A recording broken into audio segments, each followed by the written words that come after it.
ติกุลสวรรณารามวัดหมูบุญตำบลสุเทพอำเภอเมืองเชียงใหม่จังหวัดเชียงใหม่20 นาฬิกาฟังพระธรรมเทศนา1กันขบวนที่7 3 กันยายน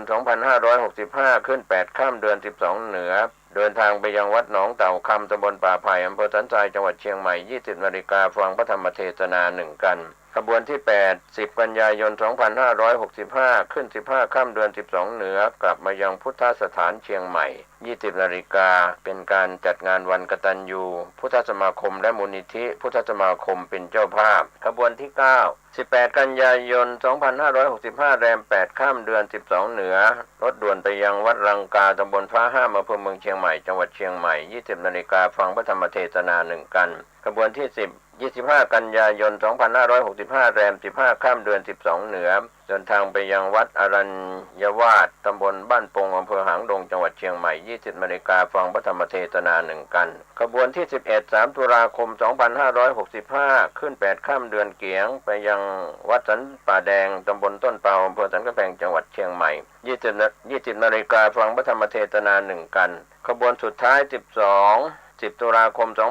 2565ขึ้น15ค่ำเดือนเกียงเดินทางไปยังพุทธสถานเชียงใหม่ก็เป็นวันมอบโล่กลุ่มหนุ่มสาวจังหวัดเชียงใหม่เป็นเจ้าภาพในช่วง20 นาฬิกาก็เป็นรายการ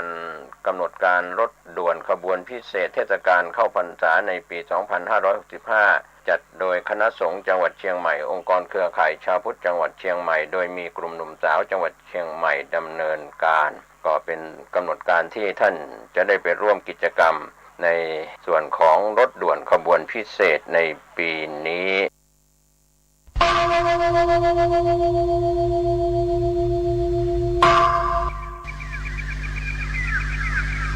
พรุ่งนี้เป็นวันพระ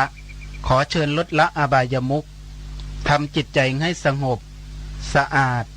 ปราศจากสิ่งเศร้าหมองทั้งปวงเข้าวัดฟังธรรมแล้วไหว้พระสวดมนต์ตามสมควร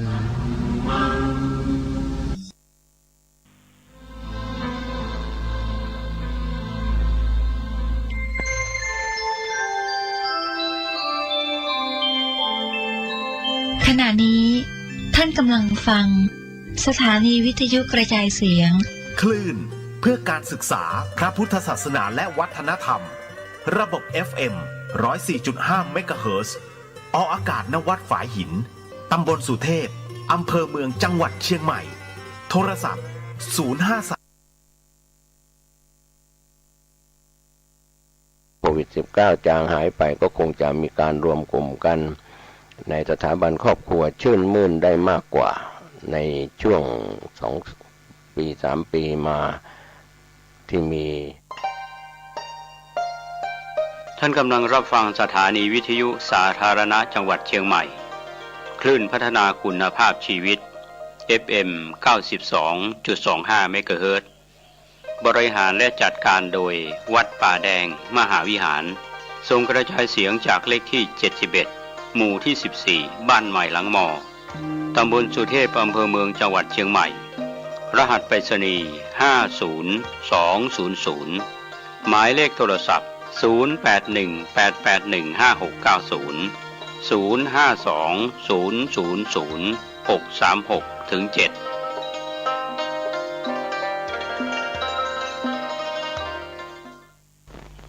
พ่อแม่พี่น้องศรัทธาญาติโยมทุกท่านทุกคนมาพบมาปะกับอาตมาภาพอีกเช่นเคยในรายการตะกินกะแห่งธรรมะสเพเหระเอาเรื่องนั้นน้อยนิดน้อยมาอู้มาจา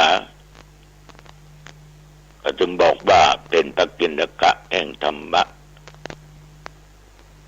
ก็มีเป็นประจำทุกวันตั้งแต่เวลาบัดเดี๋ยวนี้เป็นต้นไปและ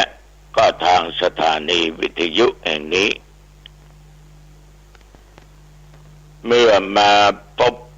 มาปะกันทีไรในฐานะที่เราเป็นผู้ตื่นถ้าเป็นชาวพุทธ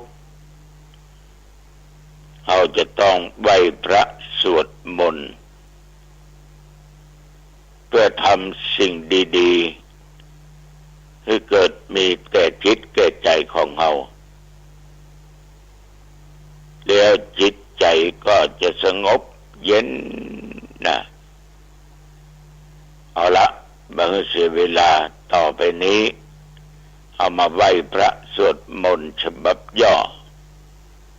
เตยกันว่าพร้อมกันไปนึกอะระหังสัมมาสัมพุทโธภควาพุทธังภวันตังอภิวาเทมิ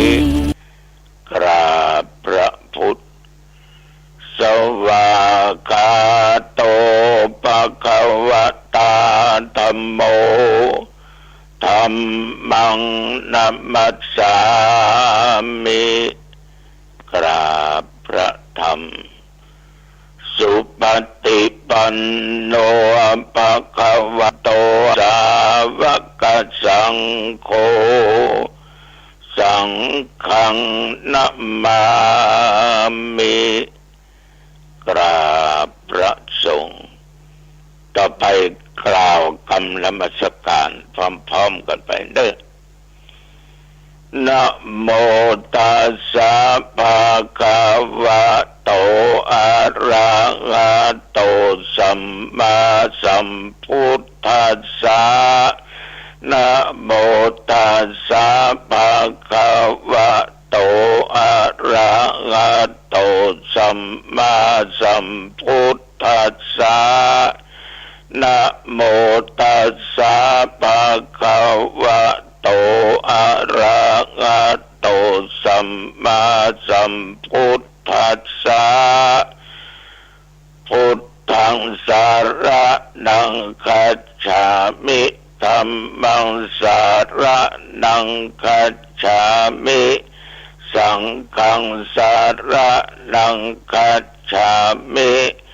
ทุติยัมปิพุทธังสารนังคัจฉามิทุ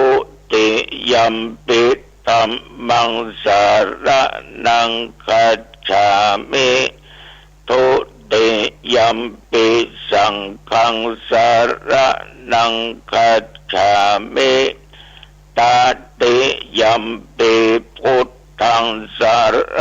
นังคัจฉามิตติยัมปิธัมมังสารนังคัจฉามิตติยัมปิสังฆังสารนังคัจฉามิกรมตะวันวามาจนถึงปัจจุบันนี้เที่ยวบริเวณวัดหนองตองและใกล้เคียง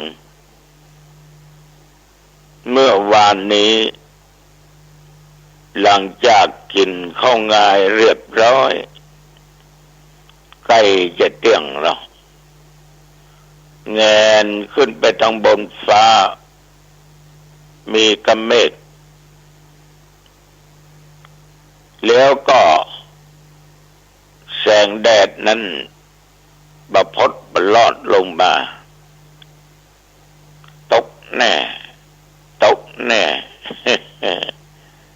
ได้สะบึดใหญ่เป่งลึเป่งลึงฝนบัดตกสักเม็ดแต่ว่าลมก็อยู่ตามปกติบัดรุนแรงใดๆทั้งสิ้นนะแต่ว่ามองไปทางทิศอื่นนี่ก็มืดครึ้มเหมือนกันแต่จะมีฝนตกหรือไม่มาตกหรือไม่อันนั้นตัวเจ้าน้องต้องไม่ทราบพี่น้องญาติโยมท่านผู้ฟังต้องขออนุโมทนาขอบใจนะต่อญาติโยมที่ติดตามฟังรายการนี้อย่างโยมป้อประชันสิงห์โตราชบ้านตะข้ามอำเภอเชียงใหม่เนาะอันนี้ก็เป็นแฟนแห่งธรรมะ นะก็บัญชินเนี่ยตอนบ่ายอาตมาภาพจะไปที่บ้านของโยมป่อประชันสิงโตราชที่บ้านตาข้ามต้องขอบใจที่มีศรัทธาในพระพุทธศาสนามีความเชื่อในหลักธรรมคำสอนของพระพุทธเจ้าต้องขอบใจนัก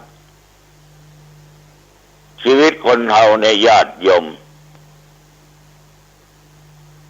เชื่อบุญดีกว่าเชื่อบาปคือถ้าไปเชื่อในบาปก็จะทำบาปทำสิ่งที่ผิดศีลผิดธรรมผิดกฎหมายบางอย่างอาจบ่ผิดกฎหมายแต่ผิดศีลผิดธรรมพ่อแม่พี่น้องญาติโยมถ้าเอาหมกมุ่นเชื่อกับบาปบ่เชื่อว่าบุญเป็นของดีหลงว่าบาปเป็นของดีก็จะกระทำกรรมชั่วตลอดไปเราจะหันได้คนทำบาปเนี่ยจิตใจของเขานี่อยู่ที่ไหนมาเป็นสุขถึงจะมีทรัพย์สัมปติมีเกี้ยวแหวนเงินทองมีที่มีอย่างนักกระจังถ้าคนใจบาปนี่อยู่ที่ไหนตึมเป็นสุขจะนั่งจะนอนจะยืนจะเดี้ยวอย่างใดก็ตาม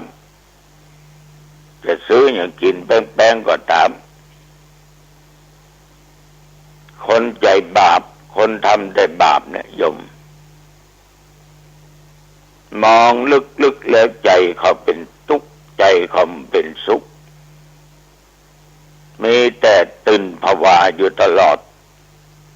คือจิตใจคิดอยู่ตลอดยังกลัวอยู่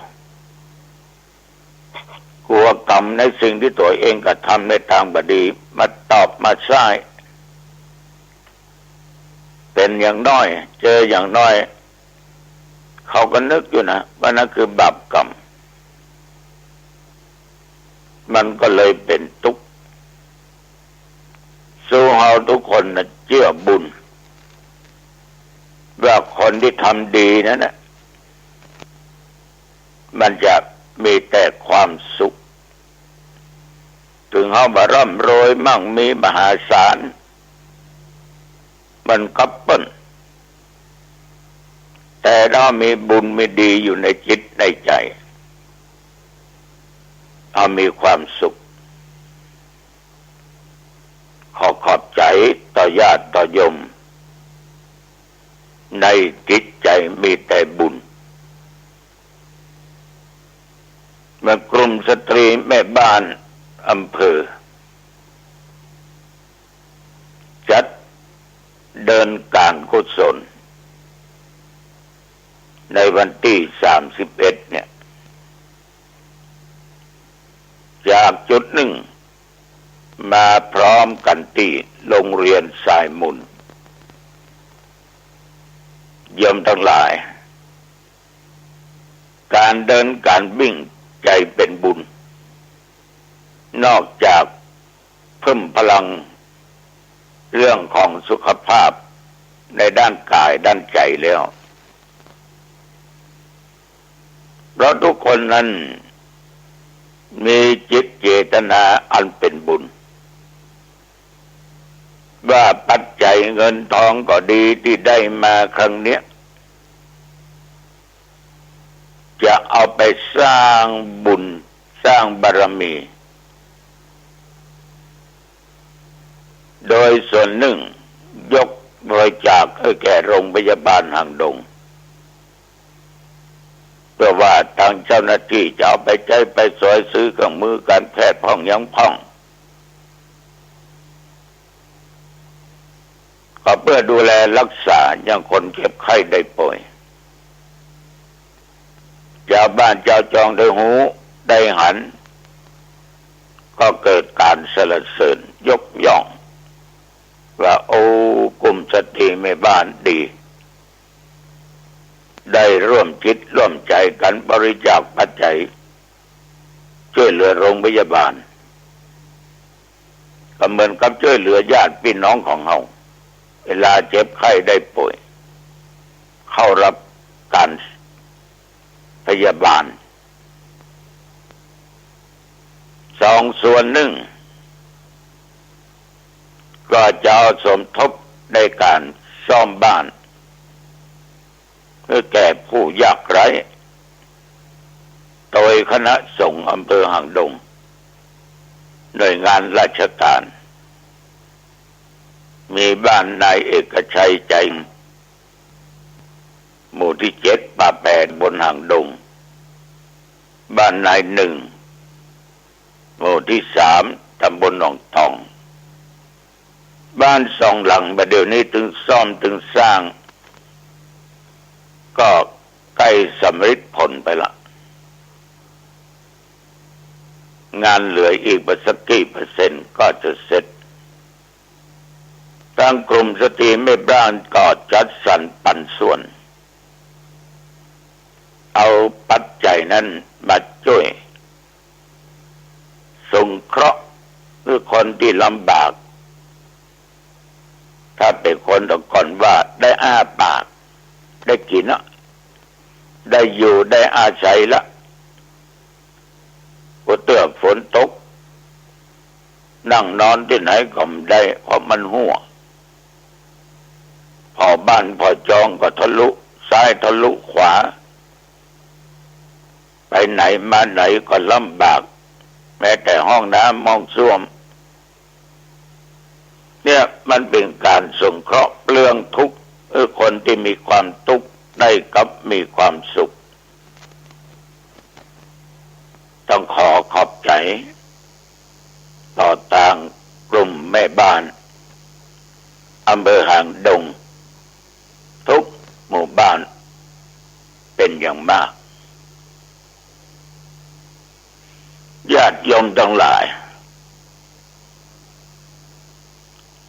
ทุกสิ่งทุกอย่างนั้นสิ่งใดที่มันเป็นสิ่งดีเราทำสิ่งนั้นทำไปแล้วอาจจะภูมิอกภูมิใจว่าเราได้ทำตามหน้าที่ของเราในชีวิตของเราเกิดมามีค่ามากเพราะเอาได้เสริมคุณค่าแห่งชีวิตของเราพี่น้องญาติโยมอย่างน้อยเอาเกิดมาในโลกในผืนแผ่นดินประการสำคัญในผืนแผ่นดินไทยเอาได้สร้างอย่างดีๆไว้ให้แก่ประเทศชาติแก่แผ่นดินเอาก็เกิดมาบ่เสียท่าเกิดละบ่เกิดมาสูญเปล่าบ่เกิดมาได้ละเนี่ยวันที่28เนี่ยญาติโยมทั้งหลายเป็นวันคล้ายวันเกิดของนายหลวงอู้ง่ายๆรัชกาลที่10คือพระบาทสมเด็จพระเจ้าอยู่หัวของเฮาเนี่ยเป็นวันคล้ายวันเกิดของท่านตั้งประชาชนหน่วยงานราชการและคณะสงฆ์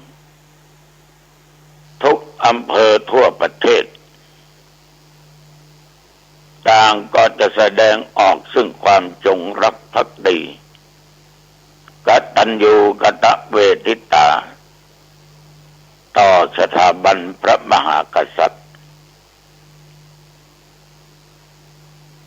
ในเจ้าของวันที่28เนี่ยตรงกับวันศีลทุกวัดจะตั้งโต๊ะหมู่บูชามีพระบรมรูปของพระบาทสมเด็จพระเจ้าอยู่หัวตั้งตระหง่านอยู่แล้วก็จะนำพระสงฆ์องค์เด่น ทำพิธีเจริญพุทธมนต์นั่งสมาธิถวายพระพรแก่พระองค์สำหรับหน่วยงานราชการอำเภอหางดงวันที่28ตั้งแต่7 โมงเช้าเป็นต้นไปเราคณะสงฆ์ญาติโยมจะพากันไหว้พระสวดมนต์ตัวเจ้าจะได้เจริญพุทธมนต์ถวายแก่พระองค์ท่านแล้วญาติโยมจะได้ถวายวัตถุปัจจัยทายธรรมต่อจากนั้นทำบุญตักบาตรแก่พระสงฆ์องค์สามเณรสถานที่ก็จัดกันที่มหาลัยน็อตเชียงใหม่1. จอดรถจอดลาสะดวกสบาย 2. สถานที่ก็กว้างขวางอากาศเย็นสบายเพราะมีแอร์ โยมทั้งหลายหน่วยงานราชการตลอดประชาชนแสดงความจงรักภักดีคณะสงฆ์ก็ทำหน้าที่ของพระสงฆ์บ่ว่าสงฆ์บ่ว่าประชาชนเอาก็เกิดอยู่ในบนผืนแผ่นดินไทยเอามี3 สถาบันชาติศาสนาประการสำคัญเอาเป็นชาวพุทธก็ศาสนาพุทธมีสถาบันพระมหากษัตริย์ญาติโยมเฮาจะไปร่วมจิตร่วมใจกันขอให้พระบาทสมเด็จพระเจ้าอยู่หัวเนี่ยจงมีพระสุขภาพพลามัยอันแข็งแรงมีพระเกษมสำราญพระองค์ท่านมีพระชนมายุยิ่งยืนนานได้120 ขวบเข้าพรรษายิ่งขึ้นไปเนี่ยสิ่งที่ดีๆเอาจะทำกันเอาทำแล้วญาติโยมมันมีความสุขใจทำแล้วมีความสุขใจเพราะเอาได้ทำสิ่งที่มันถูกต้องประการสำคัญในญาติโยมคนเราจะทำอย่างนั้นสิ่งแรกต้องมีศรัทธาซึ่งแปลว่าความเชื่อนี่นะคนเราถ้ามีศรัทธามีความเชื่อต่อสิ่งดีเนี่ยมันจะเป็นพลังอันยิ่งใหญ่ถ้ามีศรัทธาความเชื่อความเลื่อมใสทำอะไรอย่างนี้ญาติโยมมันจะทำได้ยากเพราะศรัทธามันแบบแข็งแรงมันไม่มีความเชื่อในทางที่ดีอย่างแท้จริงเหมือนกับบางท่านบางคน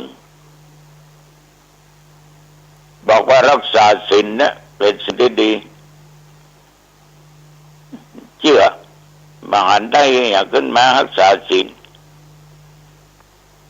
มันก็เลยไม่ได้รักษาเพราะมันไม่เชื่อแต่คนที่เชื่อปฏิบัติรักษาศีลประพฤติตามหลักธรรมเป็นกองหูก็หันผลอันเกิดจากการปฏิบัติการรักษาศีลคนนี้มันไม่เชื่อว่าจะทำบาปทำกรรมปฏิทิกเผลอไปเผลอมาไปลักไปโจกของไฟโดนจับโดนยับขนาดโดนจับแล้วนะมันยังว่าสำนึกได้เถอะ ออกข้อบางกรรมเอาอยู่เนี่ยคนบ่เชื่อว่าบาปมีบุญมีคือมีศรัทธาในทางที่ดีบ่เชื่อในสิ่งที่ดี ทำแต่สิ่งที่บดีมันก็ย่อมจะได้รับผลที่บดีญาติโยมท่านผู้ฟังทั้งหลายศรัทธานี้เป็นกำลังเป็นเหตุจิตใจมีความเชื่อมั่นในสิ่งที่ตัวเองจะต้องทำว่าสิ่งที่ทำเป็นคุณประโยชน์สมกับที่ลงมือลงแรงทำจะทำการทำงานก็จ้างต้องประกอบด้วยศรัทธาทั้งนั้นย่อมจะกินจะทานจะสร้างวัดสร้างวาจะทำบุญอะไรอย่างก็ตามถ้ามีศรัทธาย่อมสามารถทำได้ถ้ามีศรัทธาเป็นพลังเนี่ยมันทำได้คนที่มีศรัทธาสามารถมีความเชื่อมั่นว่าตัวเองสามารถจะทำได้ในสิ่งที่ดีๆเหมือนพ่อออกแม่ออกญาติโยมท่านผู้ฟังทั้งหลายได้กระทำกันอยู่อย่างรายการธรรมะปกิณกะเนี่ยมีศรัทธาจะฟังถึงมันจะเจ้าแต่จะฟังมันก็ตึงตื่นเจ้ามันก็ตึงลุกเจ้าเพราะมันมีศรัทธาจะฟังธรรมะในสิ่งที่ดีๆถ้าคนว่ามีศรัทธานอนหลับดีกว่าห่มผ้ามกม่วนนะว่าเจ้าไปฟังมาอย่างธรรมะโลดเถอะไปเลยแล้วกับนั้น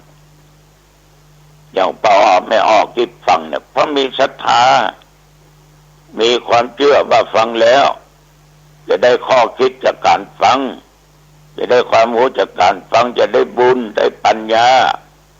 อันเกิดจากการฟังอันนี้กราบไปก็เป่าออกไม่ออกไปเนอะเอาละวันนี้ก็หันว่าเป็นเวลาพอดีพอสมควรอายุวันโนสุขังพลังจุงบังเกิดมีแก่ญาติแก่โยมทุกท่านทุกคนพบกันใหม่โอกาสหน้าเจริญพร สวัสดีครับท่านผู้ฟังที่เคารพการนำเสนอสาระแง่คิดดีๆร่วมกันเชิญชวนท่านผู้มีสติปัญญาท่านผู้ชมท่านผู้ฟังได้สนทนาแล้วก็แลกเปลี่ยนกันโดยผมเกษตรเพชรสำริดผู้นำเสนอก็คงเป็นส่วนหนึ่งนะครับที่จะได้ชวนท่านคิดท่านพิจารณากันเรื่องราวต่างๆที่เกิดขึ้นเป็นเหตุการณ์ในโลกปัจจุบันหรือโลกที่ผ่านมาแล้วในอดีตโลกที่จะเกิดขึ้นในอนาคตนั้นก็ไม่มีอะไรเที่ยงแท้แน่นอนเพราะเหตุผลว่าการที่เราเอารัดเอาเปรียบเสียรัดเสียเปรียบคือเสียเปรียบได้เปรียบเสียเปรียบอะไรอย่างนี้เป็นต้นดังนั้นสิ่งที่เราควรจะมองกันและว่าทุกคนนั้นมีความสมดุลทั้งฝ่ายโลกเรียกว่าสมดุลโลกฝ่ายธรรมก็สมดุลธรรมสิ่งต่างๆเหล่านั้นที่จัดมาเป็นความเสมอเหมือนกันไม่ว่าจะเป็นเรื่องของความสมดุลเรื่องของศีลคือความประพฤติมีศีลเสมอเหมือนกันก็เป็นความสมดุลทั้งฝ่ายโลกและก็ฝ่ายธรรมในส่วนที่เสมอกันในส่วนของศีลแล้วก็ยังจะต้องมีความสมดุลกันในทางความคิดวันนี้พ่อแม่ลูกครอบครัวหรือเพื่อนสนิทมิตรสหายและผู้ร่วมงานก็มีความคิดเห็นที่เป็นนาทัศนะนาจิตต่างจิตต่างใจจะให้เข้ามาสอดคล้องร่วมกันในความคิดเห็นเสมอกันทางสติปัญญานั้นก็เป็นเรื่องยากเรียกว่าสมดุลของโลกคือจบการศึกษามีความรู้สมดุลทางธรรมก็คือปัญญาบารมีที่ท่านมีอยู่แล้ว เหล่านี้ความสมดุลที่ยากมากก็คือความคิดเห็นเรียกว่าทิฏฐิสามัญญตาความคิดเห็นที่เป็นสัมมาทิฏฐิส่วนใหญ่บางคนหลงผิดเข้าใจผิดคาดคะเนผิดทำอะไรผิดไปมากแล้วก็อาจจะกลับจิตกลับใจกลับความรู้สึกก็อาจจะมีผู้ชวนให้คิดว่าอันนี้ถูกนะอันนี้ผิดนะอันนี้ควรทำอันนี้ไม่ควรทำอันนี้ถูกต้องตามทำนองครองธรรมอันนี้ผิดต่อกฎหมายของบ้านเมืองแต่ละประเทศนะครับก็ชวนท่านเห็นความสมดุลและไม่สมดุลก็มูลเหตุต่างๆนั้นก็มีเรื่องราวที่เรามุ่งไปทางด้านจิตใจกลัวจะเสียเปรียบคนนั้นกลัวจะเสียเปรียบคนนี้กลัวจะได้น้อยคนอื่นจะได้มากกลัวจะได้ยศตำแหน่งที่น้อยกว่าคนอื่นคนอื่นเขาจะข้ามหน้าข้ามตาได้ยศถาบรรดาจากตำแหน่งหน้าที่การงานสูงขึ้นไปก็เลยมีการวิ่งเต้นกันอุตรุดเหมือนกันช่วงเทศกาลโยกย้ายในหน่วยงานต่างๆเขาทำให้ผิดไปจากความสมดุลทางธรรมชาติในสมัยอดีตเรามองว่าคนที่ทำงานอาวุโสผ่านงานมาก่อนควรจะได้รับการพิจารณาเลื่อนขั้นเลื่อนตำแหน่งหน้าที่การงานแต่ในปัจจุบันนั้นมีความลำเอียงเพราะรักเพราะชังเพราะหลงเพราะกลัวกันมากเกินไปใครคว้าได้ใครวิ่งได้ก็ได้แต่หารู้ไม่ว่าความสมดุลทางธรรมชาติสมดุลทางโลกสมดุลทางธรรมเขาจะวิ่งข้ามหัวข้ามรุ่นไปขนาดไหนไปเป็นใหญ่เป็นโตขนาดไหนแม้แต่จะมีสินบาทขาดสินบนอะไรไปแล้วได้ไปแล้วก็ขาดสิ่งที่เขาขาดความนับถือตัวเองอ่อนประสบการณ์อ่อนอาวุโสเพิ่งทำงานได้ไม่นานก็วิ่งข้ามหัวข้ามรุ่นไปก็ขาดความนับถือก็จะผู้ใต้บังคับบัญชาที่เป็นผู้ทำงานมาก่อนอาจจะมียศถาบรรดาศักดิ์ตำแหน่งเป็นผู้ใต้บังคับบัญชาก็อาจจะเรียกว่าดื้อแพ่งดื้อตาใสทำงานไม่เป็นไปตามคำสั่งเพราะเหตุว่าตัวเองนั้นใหญ่โตข้ามรุ่นข้ามหัวเขาเข้ามาดังนั้นวันนี้การพิจารณาในหลักของคนที่ทำงานมาก่อนเราเรียกว่าอาวุโสนั้นก็จะจางหายไปดังนั้นการทำงานจึงระสำระสายงานการต่างๆก็เป็นไปด้วยความไม่เรียบร้อยแต่สิ่งหนึ่งซึ่งเป็นเรื่องที่น่าเป็นห่วงในเทศกาลฤดูการโยกย้ายก็คือการวิ่งเต้นหาเส้นสายหาพวกหาพ้องใครที่จะช่วยได้ข้ามหัวข้ามรุ่นกันไปสิ่งเหล่านี้นะครับเสียการปกครองแต่สิ่งที่จะต้องได้รับก็คือความสมดุล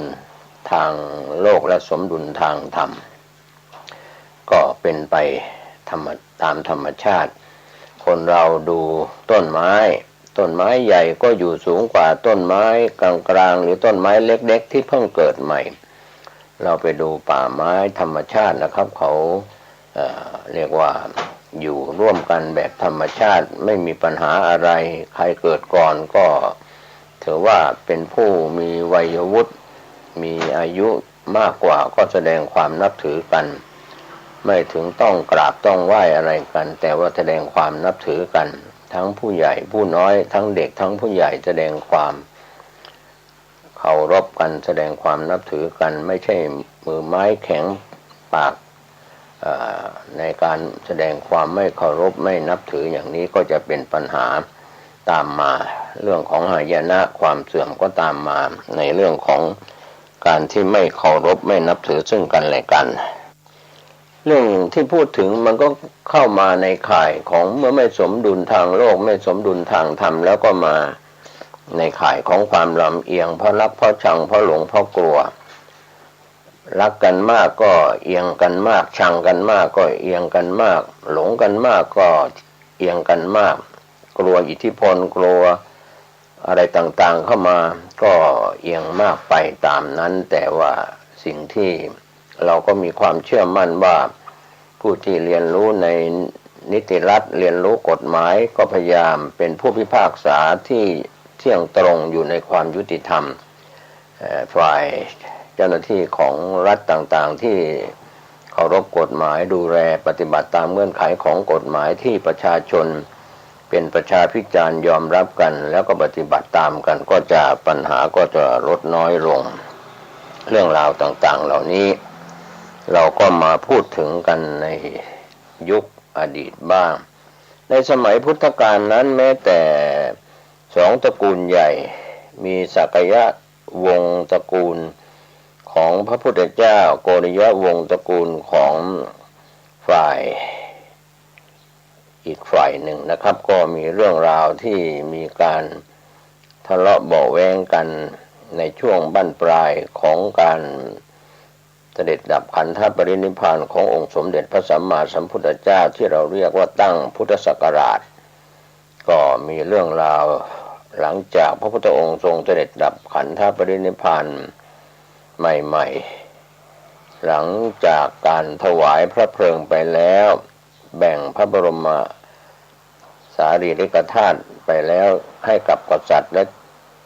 น้อยใหญ่เมืองน้อยใหญ่ต่างๆก็มีสิ่งหนึ่งซึ่งน่าจะเล่าเป็นตัวอย่างของข้อพิพาท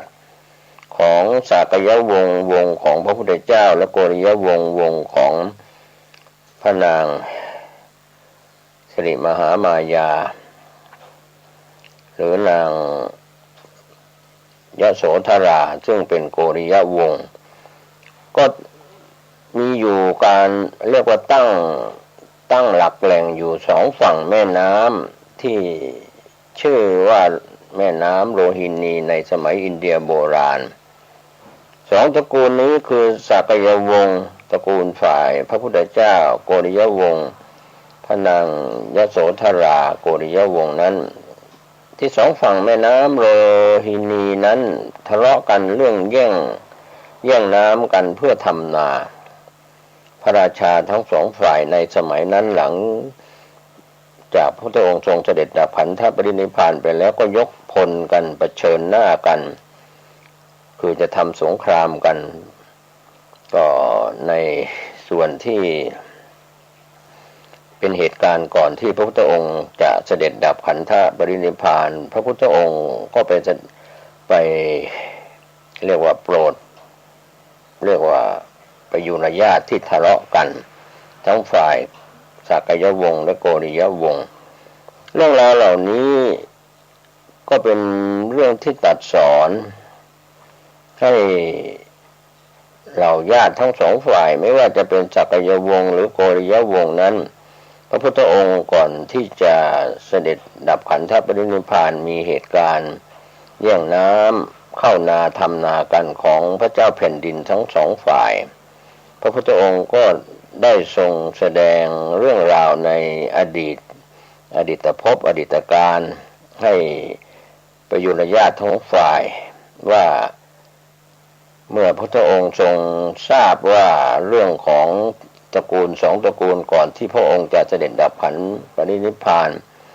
ไปโปรดประยุรญาติว่ามีการแย่งน้ำเข้านากันแล้วเขาเรียกว่าจะทำสงครามกันเมื่อพระพุทธองค์ทรงทราบก็เสด็จไปห้ามนี่แหละเป็นพระพุทธรูปปางห้ามญาติก็ตรัสเรื่องของอัตตทันตสูตรไว้ในพระสุตตันตปิฎกว่าภัยได้เข้ามาถึงพวกเราแล้วความวิวาททะเลาะเบาะแว้งกันเช่นนี้ก็เหมือนปลาในแอ่งน้ำน้อยที่ต่อสู้กันด้วยตัณหาและก็ความเห็นผิดเรียกว่าทิฏฐิมิจฉาทิฏฐิความเห็นผิดความอยากกับความเห็นผิดทะเลาะเบาะแว้งกันพระพุทธองค์ทรงตรัสไว้ในชาดกหลายชาดกที่ปรากฏอยู่มีผันธนะชาดกทุตตุทายะชาดกแล้วก็ละกุติกะชาดกเป็นการระงับการวิวาทโดยตรัสในลุกขธรรมชาดกและวัตตกชาดกให้ทั้งสองฝ่ายเกิดความรักความสามัคคีความพร้อมเพรียงกันเหตุทะเลาะเพราะแย่งน้ ทำนากัน ก็เหมือนเรื่องของนกกระจาบที่มีในสมัยพุทธกาลในสมัยก่อนอดีตพระองค์ทรงตรัสถึงนกมีความสามัคคีพร้อมเพรียงกันก็ย่อมพาตาข่ายหลุดพ้นไปจากนายพรานได้แต่เมื่อใดนกเหล่านั้นทะเลาะกันภัยจากการติดตาข่ายของนายพรานก็ย่อมบังเกิดขึ้นเพราะความไม่สามัคคีกันก็เป็นเรื่องที่เครื่องเศร้าหมองผู้มีสติตั้งมั่นอยู่ในศีลสมาธิปัญญาก็จะกำจัดทุลีเครื่องเศร้าหมองภายในใจอยู่ร่วมกันด้วยความสงบดังนั้นวันนี้ถ้าเรามองเหตุการณ์ปัจจุบันเห็นการทะเลาะเบาะแว้งขัดแย้งกันแบ่งพรรคแบ่งสีแบ่งฝ่ายนั่นแหละคือความไม่สงบเพราะเขาไม่มีศีลไม่มีสมาธิไม่มีปัญญาทั้งสองฝ่ายไม่ว่าจะเป็นฝ่ายจักรยวงศ์หรือโกริยวงศ์นะครับท่านผู้ฟังก็หลังจากฟังพระธรรมเทศนาจากพระพุทธองค์แล้วก็วางอาวุธทิ้งอาวุธทั้งสองฝ่ายที่จะทำสงครามกันเพราะแย่งน้ำเข้าทำนาแล้วก็ไปนมัสการถวายความเคารพแด่พระพุทธองค์แล้วก็กล่าวว่าหากพระบรมศาสดาไม่เสด็จมาครั้งนี้พวกเราก็จะฆ่าฟันซึ่งกันและกันจนเลือดไหลนองเต็มแม่น้ำกษัตริย์ทั้งสองฝ่ายจึงถวายราชกุมารฝ่ายละ250 องค์ให้เข้าสู่การบรรพชาอุปสมบทก็เป็นในช่วงบรรปลายของชีวิตของพระพุทธองค์ไปโปรดพระประยุรญาติทั้งสองฝ่ายสักยวงศ์และโกริยวงศ์เมื่อกษัตริย์ทั้งสองฝ่ายถวายกุมารซึ่งอายุครบบวช250องค์ให้บรรพชาอุปสมบทพระผู้มีพระภาคเจ้าก็ทรงประทานเอหิภิกขุอุปสัมปทาในเช้าวันรุ่งขึ้นพระบรมศาสดาก็พาภิกษุราชกุมาร250องค์ซึ่งบวชใหม่ทั้งสองฝ่ายตามเสด็จไปเที่ยวบิณฑบาตในพระนครทั้งสองพระพุทธองค์ก็ทรงทราบถึงความกสันที่ใคร่จะศึกของราชกุมารเหล่านั้นก็พาภิกษุทั้งหมดไปยังภูเขาหิมพานต์ทรงชี้ให้เห็นความงดงามของสถานที่อันน่ารื่นรมของภูเขาเรียกว่าป่าหิมพานต์ด้วยอานุภาพของพระพุทธองค์ขณะนั้นมีนางดูว่าวสวยงาม2 ตัวนกดูว่าวนะครับคาบท่อนไม้ที่ปลายทั้งสองข้างให้นกสามีเกาะอยู่ตรงกลางบินผ่านมาภิกษุเหล่านั้นเห็นแล้วก็อัศจรรย์ใจยิ่งนักจึงทูลถามพระพุทธองค์ว่า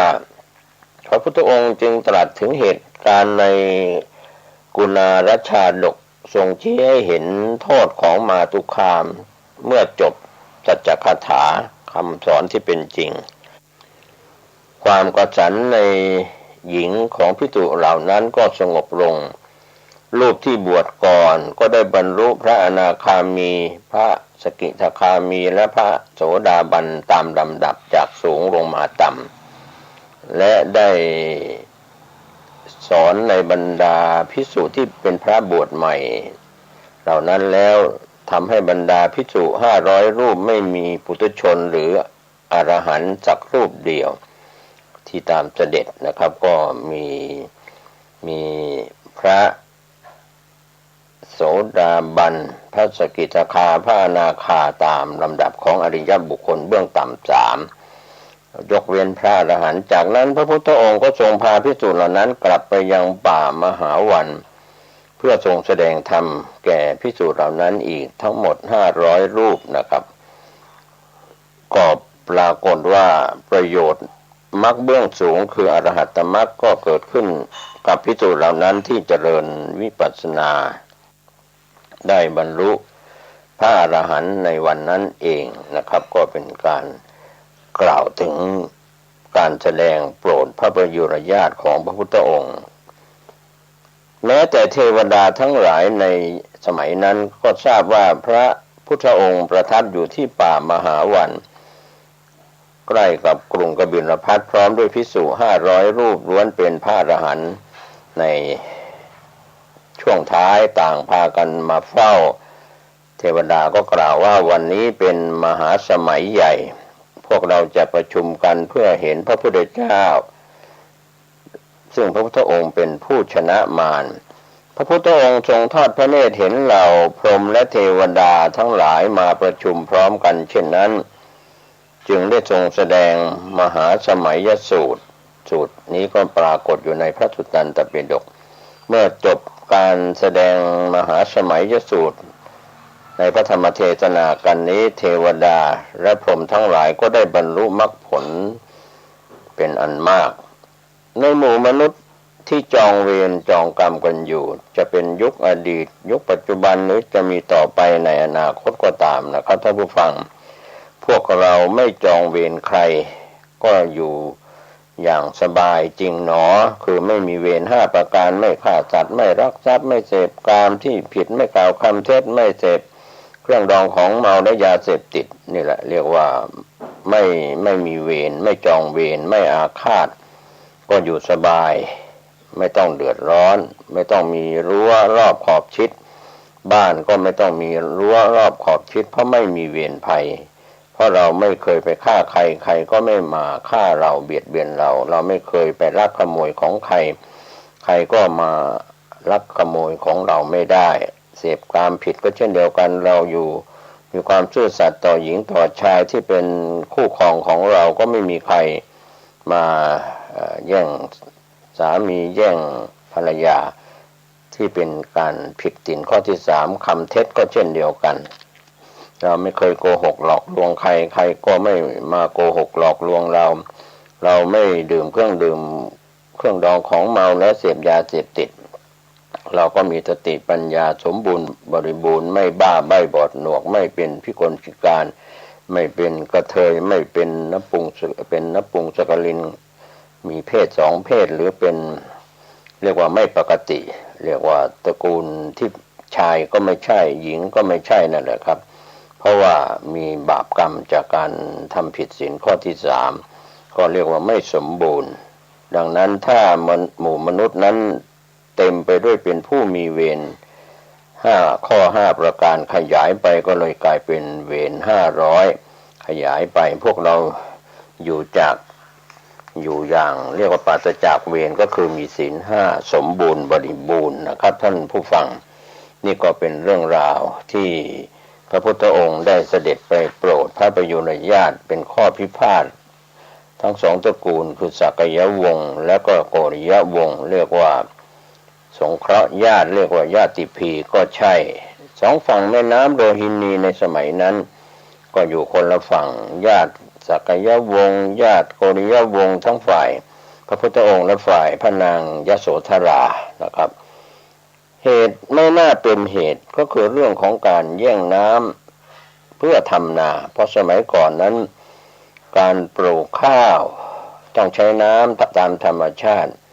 เมื่อทะเลาะเบาะแว้งขัดแย้งกันในเรื่องของน้ำทำนาเช่นนี้ก็เป็นปัญหาตามมาเวรก็เกิดจากการทะเลาะเบาะแว้งกันก็คงไม่ต้องมาสาธยายหรือพูดคุยกล่าวถึงพวกเราในบ้านเมืองของเรามีคนที่เป็นต้นเหตุยุให้รำตำให้รั่วจนอยู่ในประเทศไทยก็ไม่ได้เพราะ1ไม่เคารพสถาบันชาติศาสนาพระมหากษัตริย์ไม่เคารพแผ่นดินที่ตนเองเหยียบย่ำทำมาหากินกันอยู่ฉะนั้นคุณค่าของแผ่นดินคุณค่าของสถาบันพระมหากษัตริย์จากยุคอดีตนั้นก็เรียกว่าช่วยกันจันลง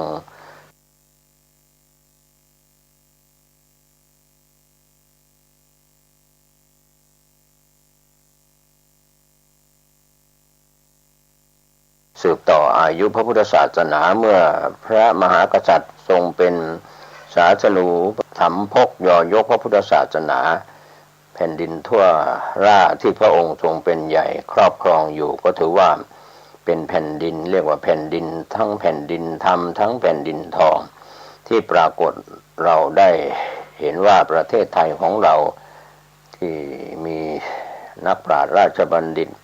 โบราณอาจารย์บัณฑิตจึงยกย่องว่าประเทศไทยเป็นแผ่นดินธรรม ก็มีธรรมะคำสอนของพระพุทธเจ้าเผยแผ่กันทุกทั่วหัวระแหงในปัจจุบันมี77จังหวัดรวมทั้งกรุงเทพมหานครถ้าแผ่นดินนี้เป็นแผ่นดินธรรมมีธรรมะเข้าสู่จิตใจไม่ต้องมาแบ่งพรรคแบ่งสีแบ่งฝ่ายไม่ต้องมาแย่งชิงศาสนิกในส่วนของแต่ละศาสนากันแต่ละศาสนานั้นพุทธคริสต์อิสลามซิกฮินดูก็สอนคนให้เป็นคนดีใครยอมรับนับถือศาสนาไหนก็เคารพในกฎกติกาไม่ไปก้าวก่ายในศาสนาอื่นไม่ไปกล่าวร้ายกล่าวโจมตีในศาสนาอื่นเป็นชาวพุทธก็อยู่ในกลุ่มของชาวพุทธ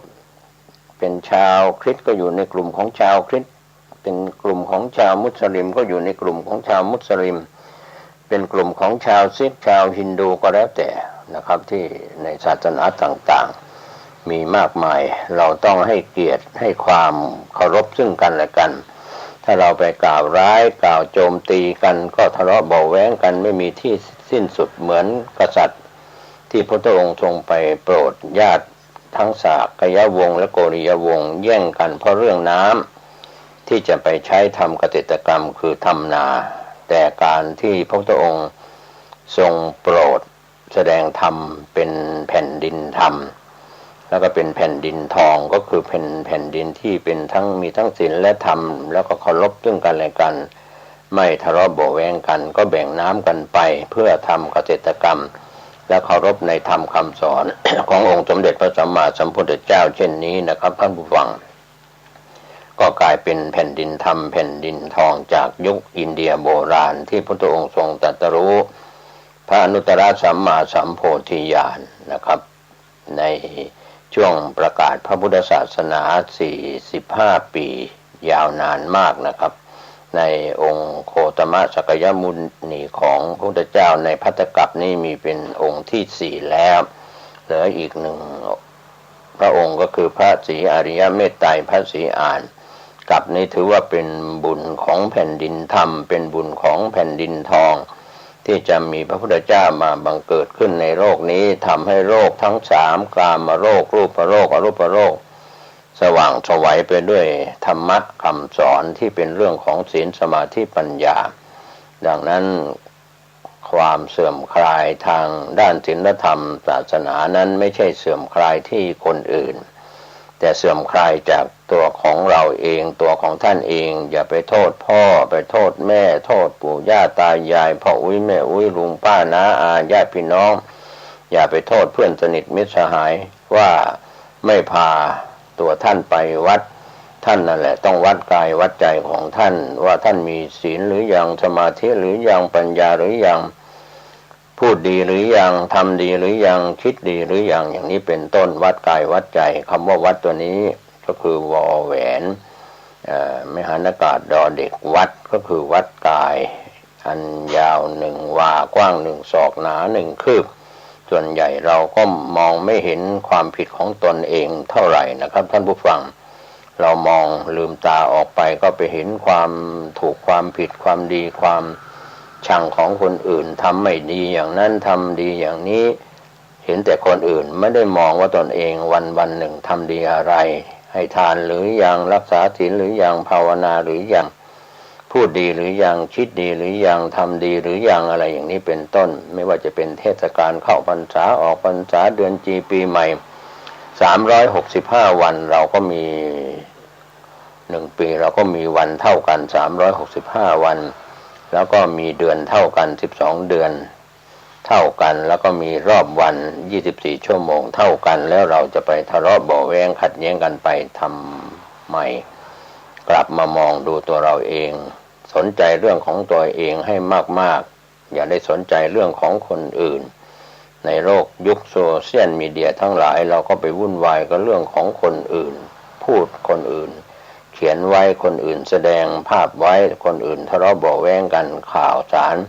ที่พี่น้องสื่อสารมวลชนแสดงนั้นก็เป็นอนิจฐารมณ์อารมณ์ไม่ดีเสียเป็นส่วนใหญ่ก็หยุดการรับสื่อประเภทอย่างนี้บ้างอารมณ์เราจะได้ดีๆไปหาสื่อสารอารมณ์ดีๆเรื่องราวดีๆที่เขาคิดดีๆพูดดีๆทำดีๆก็จะทำให้เราสุขกายสุขใจวันนี้ผมเกษตรเพชรสำลิดช ชวนท่านคิดก็หวังว่าเรากลับมามองตนเองว่าเราคิดดีแล้วหรือยังเราทำดีแล้วหรือยังเราพูดดีแล้วหรือยังขอให้ท่านสุขกายสุขใจทุกโลกทุกนามวันนี้และวันหน้าสวัสดีครับสารธรรมวันนี้ผมกเกษตรเพชรสำริดวิทยากรก็ชวนท่านได้คิดพิจารณาหลักธรรมคำสอนในทางพระพุทธศาสนาหลากหลายเรื่องราวนะครับที่เราหลายคนหลายท่านอาจจะคิดได้ก็มีคิดไม่ได้ก็มีคิดได้บ้างหรือคิดไม่ได้เลยหรือคิดได้ตลอดดังนั้นในศัพท์ทางพระพุทธศาสนาเราจะได้ยินคำว่าสัพพัญญูนั่นก็เป็นพุทธวิสัยขององค์สมเด็จพระสัมมาสัมพุทธเจ้าที่พระพุทธเจ้าที่ร่วงไปแล้วทุกๆพระองค์นะครับท่านผู้ฟังก็เรียกว่าเป็นพันธุรู้รอบรู้ทุกสิ่งทุกอย่างทั้งในปุเพนิวาสานุสติญาณระลึกชาติหนหลังได้ที่เราใช้ศัพท์ว่าระลึกชาติก็คือย้อนรอยไปในอดีตแต่บางคนบางท่านนั้นก็อาจจะระลึกชาติหนหลังได้ไม่มากเท่าที่ควรก็อาจจะย้อนไปได้ไม่กี่ภพกี่ชาติว่าตนเองเคยเป็นคนเป็นเทวดาเป็นพรหมอะไรก็แล้วแต่การระลึกชาติที่แล้วมานั่นแหละก็เป็นเรื่องที่เราไม่สามารถจะกำหนดรู้ได้โดยธรรมชาติถ้าเราได้ศึกษาทางวิชาการทางพระพุทธศาสนาเราก็บอกว่าคนนั้นจะต้องได้อภิญญาได้สมาบัติที่จะเรียกว่าเข้าฌานได้เข้าอภิญญาเพื่อระลึกชาติหนหลังในพุทธวิสัยขององค์สมเด็จพระสัมมาสัมพุทธเจ้าที่ว่าสัพพัญญูรู้รอบรู้ไปย้อนรอยไปใน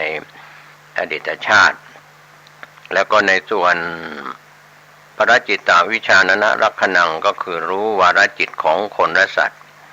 ก็เช่นเดียวกันก็เป็นส่วนของอภิญญารวมไปถึงอนาคตังสยานญาณที่ระลึกเข้าอภิญญาระลึกไปในอนาคตนั้นก็เป็นเรื่องของพุทธวิสัยสิ่งที่เราเคยได้ศึกษาแล้วก็ได้เคยเรียนรู้ว่าอจินไตยคนและสัตว์ทั้งหลายที่ไม่มีวิสัยที่จะคิดไม่ควรคิดไม่ควรระลึกที่จะคิดไปในภายภาคหน้าดังนั้นถ้าเราเข้าใจดังนั้นคำว่าอจินไตยสิ่งที่เราไม่ควรที่จะคิดอาจจะเกินเลยวิสัยของความเป็นมนุษย์ของเราไปได้นั้นก็มีอยู่ก็ขอให้เราได้เข้าใจเถิดว่ากำลังมันสมองกำลัง EQ IQ ของคนเราในปัจจุบันหรือในอนาคตก็ตามเรื่องที่เราไม่ควรคิดที่อาจจะเลยวิสัยไปดังนั้น IQ EQ ของคนเราก็ย่อมมีอยู่ก็ขอให้เราได้ใช้พลังแห่งความคิดพลังแห่งจิตใจพลังแห่งสมองของเราที่เราเรียกว่าเราได้ใช้หลักการที่ไม่เกินวิสัยไม่เกินกำลังดังนั้นที่คำว่าสิ่งที่เราไม่ควรคิดที่ว่าเป็นอจินไตยนั้นเราก็คิดได้แต่บางครั้งมันอาจจะไม่ถึงคิดแล้วก็เข้าไปไม่ถึงก็เรื่องของพุทธวิสัยขององค์สมเด็จพระสัมมาสัมพุทธเจ้าที่พระพุทธองค์ทรงเป็นสัพพัญญูรู้รอบในสิ่งที่ผ่านมาแล้วในอดีตในปัจจุบันแล้วก็จะรู้รอบต่อไปในอนาคตว่าพยากรณ์ล่วงหน้าได้นี่เป็นพุทธวิสัยที่พระพุทธองค์ทรงได้บำเพ็ญมาในพระพุทธเจ้าที่ล่วงไปแล้วในอดีตและมีในปัจจุบันและจะมาตรัสรู้ในการภายภาคหน้าก็เช่นเดียวกันนอกจากนั้นนี่เป็นเรื่องของพุทธวิสัยเราก็อาจจะศึกษาได้ตามหลักวิชาการในทางพระพุทธศาสนาว่าพระพุทธเจ้า เป็นบำเพ็ญโพธิสัตว์อย่างไรได้ตรัสรู้อย่างไรแต่ไม่สามารถจะก้าวล่วงในพุทธวิสัยถ้า